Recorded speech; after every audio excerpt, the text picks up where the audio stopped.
Good evening, ladies and gentlemen. Welcome to the Cheltenham Borough Council Planning Committee, being held on Thursday, the 18th of September. My name is Councillor Garth Barnes, and I'm chair of the committee. This meeting is being streamed live to Cheltenham Borough Council's YouTube channel, and the recording of the meeting will be held for 4 years. If there are any breaks in the transmission to the YouTube stream, the meeting will be adjourned for a short period until any issues are resolved. And to the public present, if you are here to make a representation to the meeting, you are consenting to the use of the sound and video recordings for broadcasting and training purposes. Please be aware that CCTV and audio recordings is now in operation in the public gallery, and the recordings will be held by the council for 5 months. And please note there are no fire alarms expected, so if it does sound, you should immediately make your way to the nearest exit. Okay, we'll start the committee with item 1, apologies. We have one apology from Jan Foster, and we have no substitute, I presume. Declarations of interest. Anybody with a declaration of interest? Thank you, Chair. I am on the board of trustees for the Cheltenham Trust, and therefore I shall leave for the first item. Thank you. No other declarations of independent site visits. Any? I'm also on the board of Cheltenham Trust. So are you going to leave as well at that? Yeah, I'll have good company out there, so yes. Thank you. Declaration of site visits. Councillor Davey.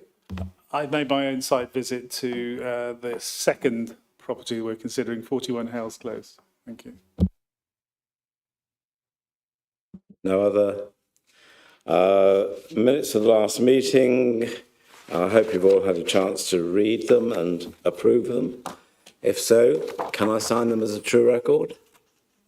Thank you.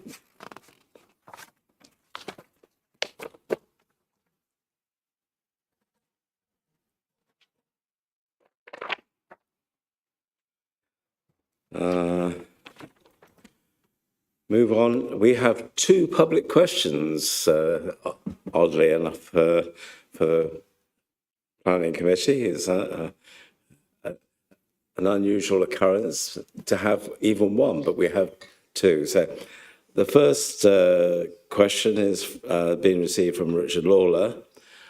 You have had a response from us. Would you be happy to take that as read? Can I ask you if you have a supplementary question? Yep. Would you like to ask that then, please? Thank you for clarifying that all drawings are required to be to scale. I note your point that residents can use scale rule or the measuring tools built into the council's online planning portal. However, the fact that many drawings are also stamped not to scale creates confusion, and most residents are not familiar with scale rules or digital measurement tools. Will the council therefore consider requiring applicants to provide street scene elevations with clear labelled dimensions or a simple metre grid so that residents can easily understand the height and spacing of proposed buildings without needing specialist knowledge or software? Thank you, Mr. Lawler. That's an interesting question, and clearly it is something that is of concern to the public. So I won't answer you directly today, but I will ask the officers to consider it, and we'll come back and give you a written response to that question. Thank you. The second question is from Councillor Willingham. And are you happy to take the question as the answer as read, and do you have a supplementary? I'm more than happy to take the answer as read, and yes, I do. That's why I'm here. I'll start by saying just a couple of things. I'm here as County Councillor for St Mark's and St Peters. And this development is made by another local authority, Cheshire West and Chester, which is both a local planning authority and a highway authority. And I am flabbergasted that how long this has taken. The reason this really matters to the residents of St Mark's is, as the representative for the highway authority, it would be utterly irresponsible for the county council to resurface Rowanfield Road, which is in an absolutely dire state, knowing that part of that road is going to be dug up for utilities and generally trashed by heavy vehicles that would be creating this development, because you've got to connect all of this in. I am really glad to see it will be coming back in November if progress isn't made. But I think the thing I would be looking for, if this comes to committee, whether in this form or something else, is an assurance, a cast iron assurance, which I'm worried about because of the viability assessment, that a full survey of Rowanfield Road, whatever state it's in, will be done before the development starts, and the developer will be required to make good. And I don't mean just patching, I mean full width. If we resurface this road at £750,000 of public money, then we want that developer, this other local authority that's just dragged its feet, to resurface that road at full width to bring it back. And that's the sort of cast iron guarantee I am trying to seek for the residents, so that I can go to Gloucestershire and say, if you work with the planning authority, we can get this road resurfaced. And if it's destroyed, trashed or otherwise has massive incursions for the utilities, then the other council will be able to be forced to make it better. I'm not expecting an answer necessarily today, but I wanted to just put it on record that this is what we're seeking, because ultimately I can't justify spending £750,000 on resurfacing, knowing in full knowledge that it could just be destroyed. So not sure there's a question in there. There's definitely a statement, and I really hope committee will take that into account when this is considered. Thank you, Councillor Willingham. Yeah, it was more of a statement than a supplementary question, I have to say. And I'm not really sure how far planning is associated with that concern you have. But I will look into it and we will come back with a written answer to you.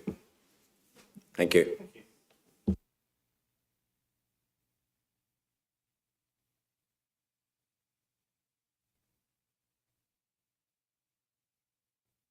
Okay, so we move on to the main agenda, item 6, and we start with Pittville Pump Room East Approach Drive, and I would like to ask Chris Gom to introduce it for us, please.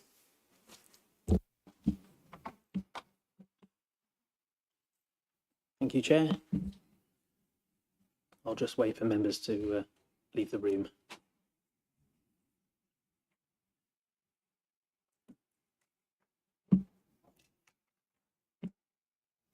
So this is an application to remove the existing floor deck at the Pittville Pump Room and install a new floor deck with some structural strengthening work beneath it, as I say, at the Pittville Pump Room in Pittville. The proposed floor strengthening work will enable the use of a mobile elevating work platform so that the interior of the space can be regularly inspected and maintained.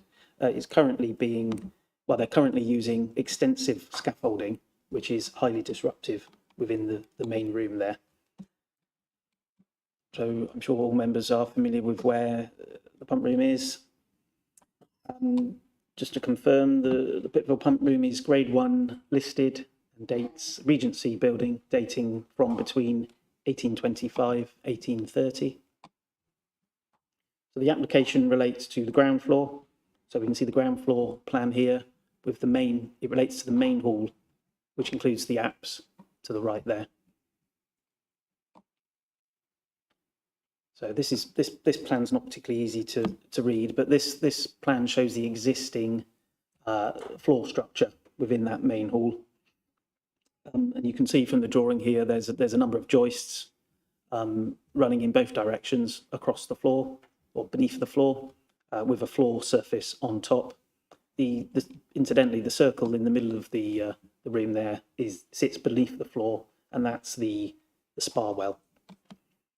Important point to note is that the top and the middle layer of the floor, the existing floor, has been replaced within the last 20 years. So this is not the removal of a historic floor to facilitate this application. This involves the removal and disposal of a relatively recent floor. It's also important to note that a new floor will be required in due course in any case, as the existing floor is deteriorating and there's a number of localised splits within the surface. The new floor, or the new floor surface, will comprise 2 layers of floor grade plywood with a layer of solid oak on top. And there will be a new hatch, very discreet, small hatch in the new floor to provide access to that spa well. So moving on to the existing floor supports again. So the current situation is a number of floor joists running across the floor, across the building, with supports beneath the joists, supporting them on a concrete plinth, concrete base. And it's these that need strengthening to support the weight of that new platform. So the proposed strengthening works, I mean, there's quite a lot going on this drawing, but you can see at the top, it says that there'll be 50 or new 50 times 200 joists alongside the existing joists across the building. In a number of places, there'll be courses of brick to support the floor joists above. And again, 50 times 200 new joists alongside existing reduced depth joists to the right-hand side here. So in effect, what's being proposed or is proposed is the strengthening of those floor joists beneath the main floor structure so that it can support that extra weight by adding new joists, fixing new joists alongside the existing. And that shows it in section form. This relates to the hatch. This shows how the hatch will be constructed. So floor joists on either side, plywood floor hatch with oak above. And here's another section.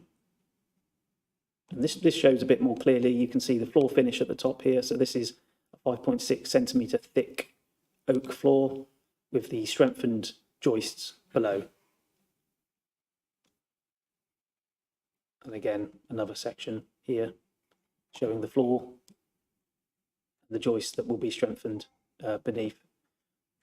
I do have a photograph of the beneath the floor, which is probably more useful, but I'm sure members are familiar with the room in question. So this is the main hall within the pump room. And the issue is that the ceiling and the plasterwork at high levels can only be maintained, well, inspected and maintained and repaired using extensive scaffolding, which is obviously disruptive. It takes a long time to put up. It reduces the extent to which the room can be used. So instead, it's proposed that there'll be this mobile platform and the floor needs to be strengthened to support that platform. And there's the scaffolding that's used at the moment. It's called a bird cage scaffold. And as you can imagine, that's extremely disruptive to the use of the building. This shows the situation beneath the floor at the moment, within the floor void. So there's 2 lines of support props with folding wedges underneath. So you can see that it's not a particularly strong floor. So these are the elements that will be strengthened and additional floor joists to increase the overall strength of the floor. And as I say, with that new oak floor on top. There's some images of the oak floor, the new oak floor on the top 2 photos. And then the bottom 2 just show the skirting board to hide the gap between the floor. So in terms of the merits of the proposal, the proposed works are not considered to harm this listed building. The strengthening works will be invisible to users of the space as they will be entirely beneath the new floor. The new floor, of course, will be visible, but it will be of a high quality, and condition 5 does require the fine details of that floor to be submitted to and approved by the council before its installation. As I've said, the floor to be removed is modern and would need to be replaced within the next few years in any case due to its deterioration. So the application complies with policy, and subject to the conditions in the report, it's recommended that listed building consent be granted. Thank you, Chair. Thank you very much. We have no speakers. Any questions to the officers? Councillor? Just I wonder, is there a time frame for the work to be done? It's our understanding that it's going to be undertaken very, very soon, and so that they're waiting for this application to be determined, in fact, so that they can crack on. So very soon, Councillor. Sorry, and is there a timing over the length of time that it would take to actually do the work? I'm afraid I don't have that information, Chair, but I can clarify that after the meeting, if the councillor wishes. Yeah. Okay, so member debate then. Anyone wish to comment? No, in that case, we'll go straight to the vote. You all know the process by now, so please press for, against, or abstain. If we can get the voting system up. There we go.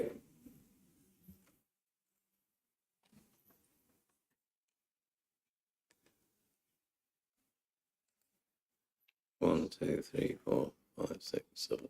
That's everybody. So it's 8 for giving permission, none against, and no abstentions. So that's approved. Thank you very much indeed.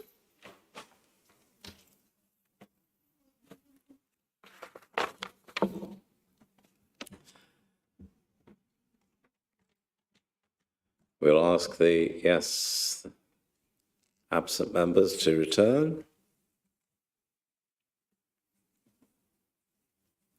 And we'll move on to item 6B then, which is the 41 Hales Close. And I'll ask Claire if she'll introduce it for us when she's ready. Thank you. Thank you, Chair. So this application relates to 41 Hales Close, which is a 2-storey semi-detached residential dwelling located on a residential cul-de-sac. The proposed development comprises a single-storey front extension, single-storey and 2-storey rear extension, along with associated internal and external alterations. This application follows a previous scheme which was withdrawn in June, following concerns raised by officers with regards to scale, design and impact on neighbouring amenity. The application is before Planning Committee at the request of Councillor Day for the reasons set out within the officer report. So here we've just got the location of the site in an aerial view. You can see that the site is located at the end of the cul-de-sac and set back in the street scene. So we've just got the existing and proposed block plans.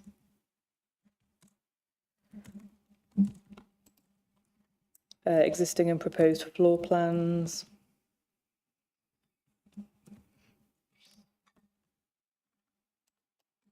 And existing and proposed roof plans.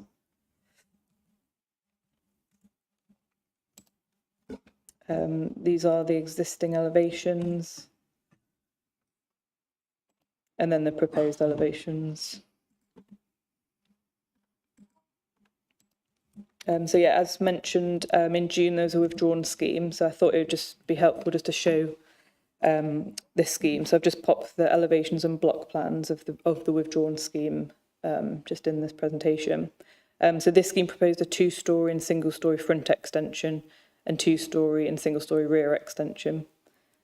You can see from the block plan that the 2-storey front extension extended beyond the front elevation of the neighbouring property. This was considered wholly inappropriate. Furthermore, the principle of a two-storey front extension was not supported. The two-storey rear extension resulted in an unacceptable impact on the amenity of neighbouring property and the property to the rear of the site.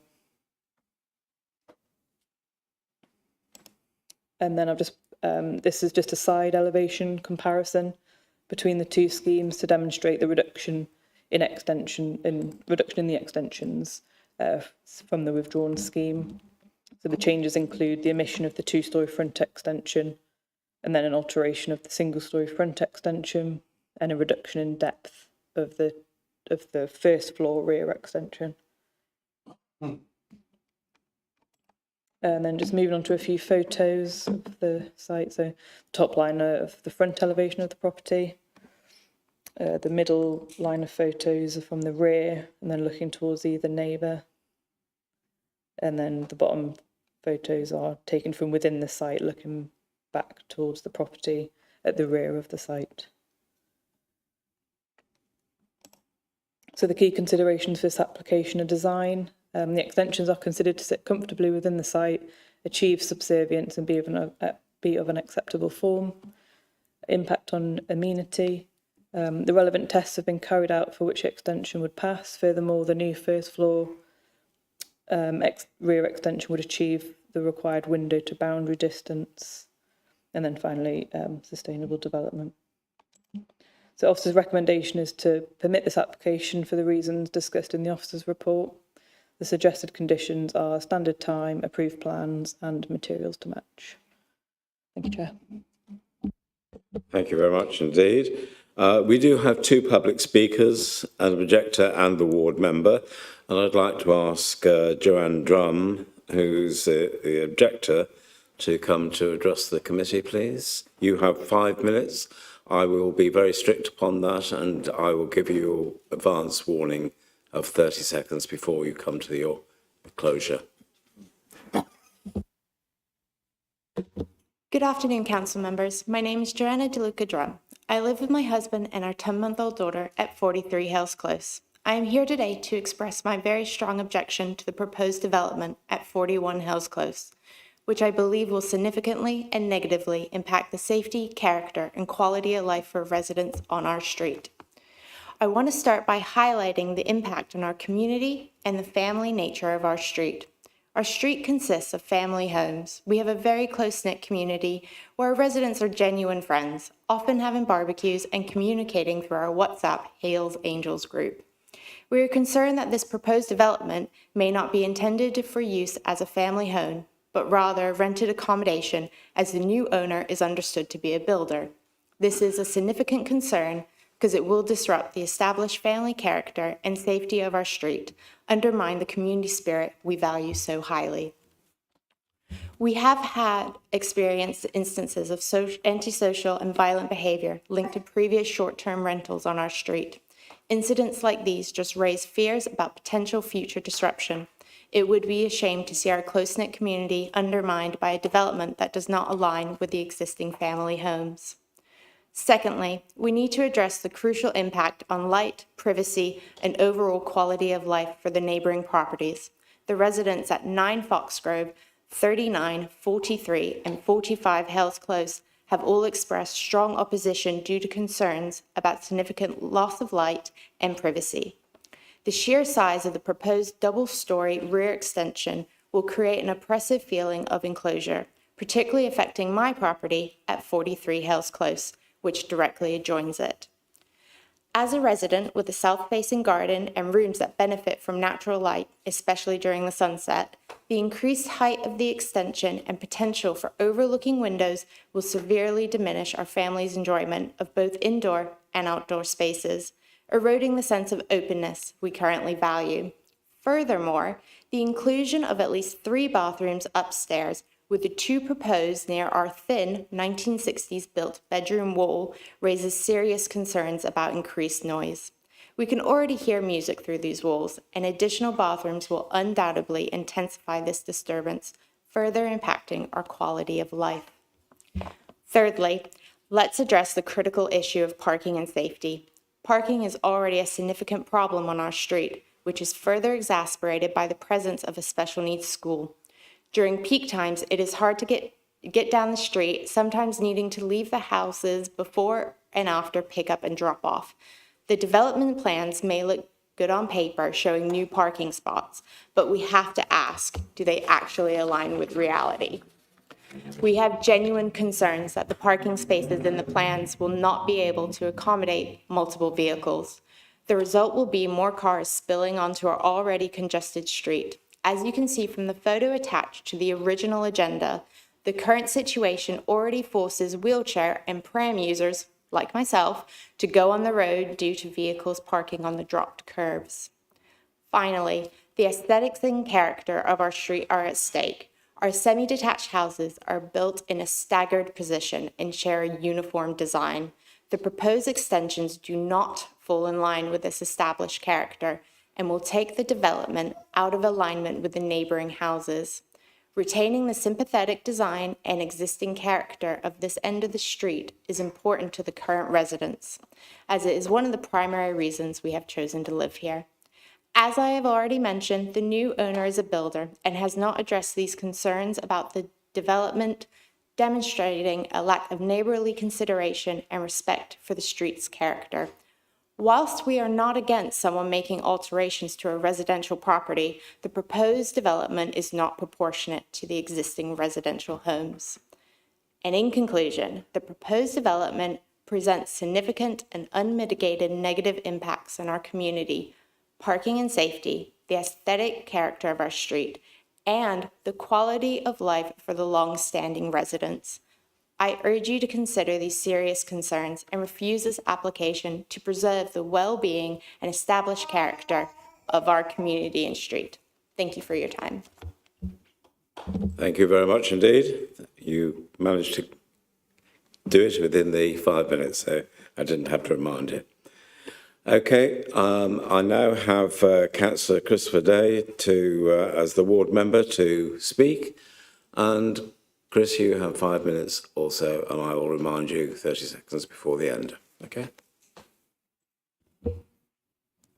Thank you, Chair, and thank you to the public speaker who has so eloquently detailed the substantial harm this application will inflict on immediate neighbours and the wider community. I am grateful to the planning officer for taking the time to discuss the issues that have led me to object to this application. The application does not comply with Section 12 of the NPPF, SD4 of the JCS, Policy D1 of the Cheltenham Plan, Policies SL1 and SD14. The lack of a dropped curb, meaning off-street parking in front of the property, will be an offence under Section 184 of the Highways Act 1980. This is not to say I or neighbours are against any development. A single-storey rear extension, a front extension in keeping with the street scene, a dropped curb driveway with adequate off-street parking would be acceptable and comply with policy. But this is not what we have here, and the withdrawn application is, of course, irrelevant. The two-storey section of the rear extension would extend 1.5 metres into the garden. The additional roof section will extend approximately 2 metres before sloping down. This is overbearing to neighbouring properties and out of keeping. The privacy and amenity of the neighbouring properties will be impacted to an unacceptable degree, from loss of light to their gardens and properties and their ability to enjoy their gardens. This contravenes policies SL1 and SD14 and conflicts with Section 12 of the NPPF. The proposed front extension is higher, longer, and considerably wider than the existing porch and extends to the edge of the house on one side.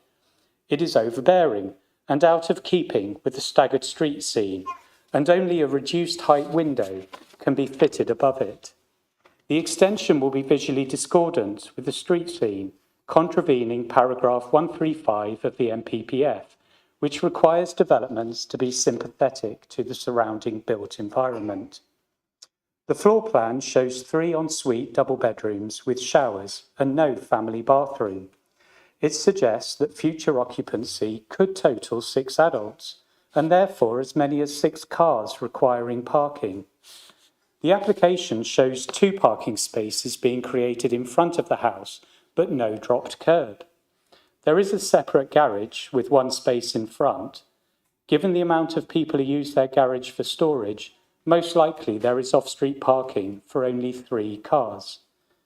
The officer's report states that a future application for a dropped curb will be made, but this was not mentioned when I discussed the application with the officer on 5th of September and queried its absence.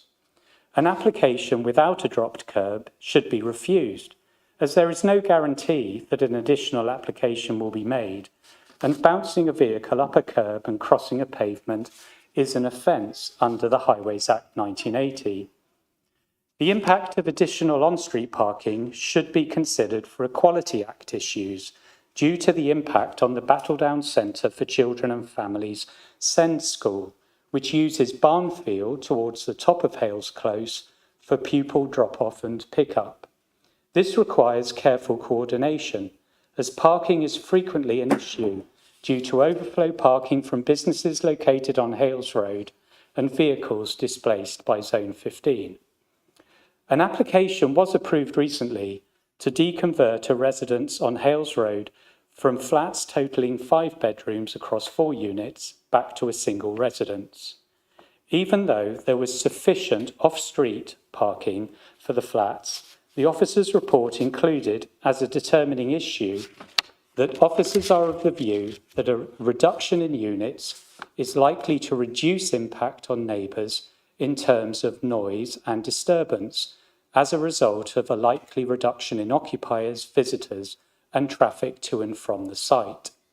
Similar issues should be dealt with consistently across applications, and the likely increased level of visitors, occupiers, and traffic, which would result from this application, would increase the impact on neighbours to an unacceptable degree. All the policy conflicts detailed mean this application should be refused. Thank you. Thank you, Councillor Day. Okay, so open to members' questions now. Councillor Wheeler.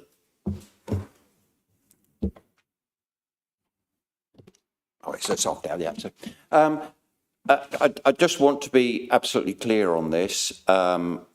Yes, I can understand the concerns of this becoming an HMO, but even if this application was for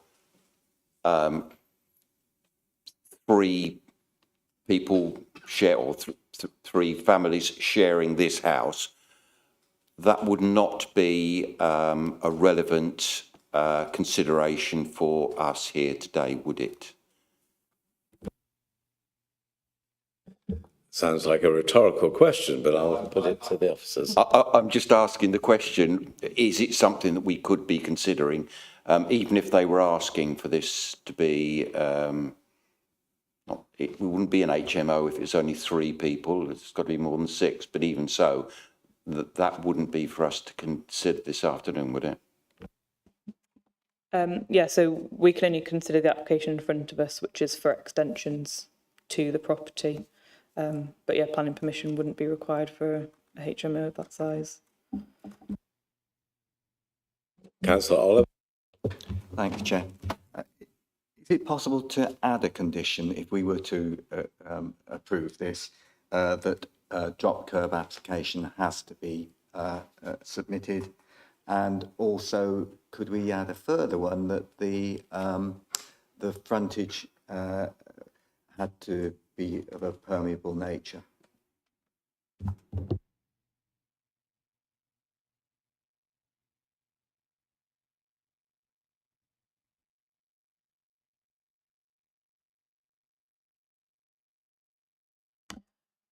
So they could do a dropped curb and a permeable surface without needing planning permission. So we'd struggle to add a condition, but we could always add an informative to advise that an application be submitted, whether that be a certificate of lawful development if it does fall within permitted development, or to alert them that an application for planning permission would be required if they were to just drop the curb.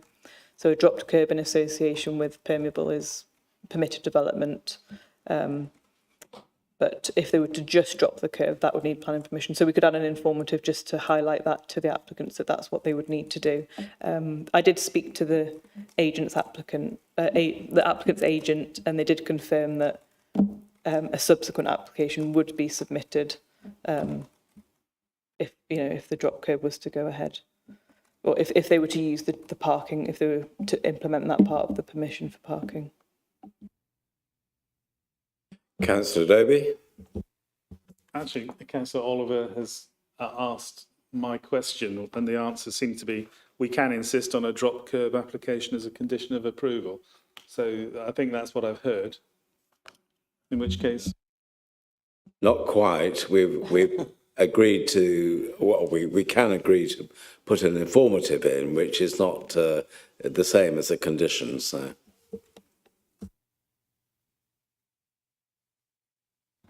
I read in the objection from the neighbour that a window could be put on the first floor at the rear, overlooking their garden with permitted development. Is that correct? Or can we condition that they can't do that? Because I do think that rather changes the imposition on neighbours.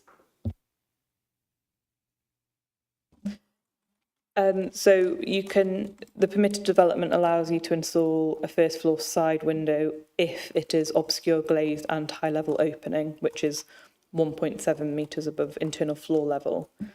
If they wanted to put in a clear glazed window, that would need planning permission, and I'd suggest that we would have concerns with that. Any other questions? If not, we'll go into debate then. Anyone wishing to start the debate? Seems like that you're not. Are you all happy then to take the vote? The application is down for permit. All councillors please show their preference.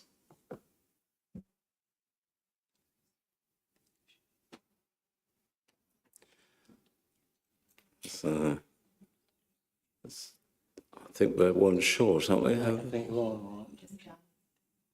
So, right, yes.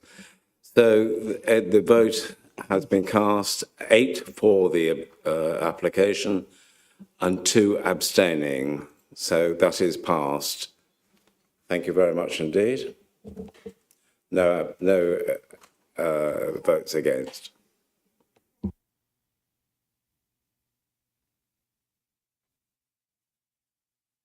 Okay, so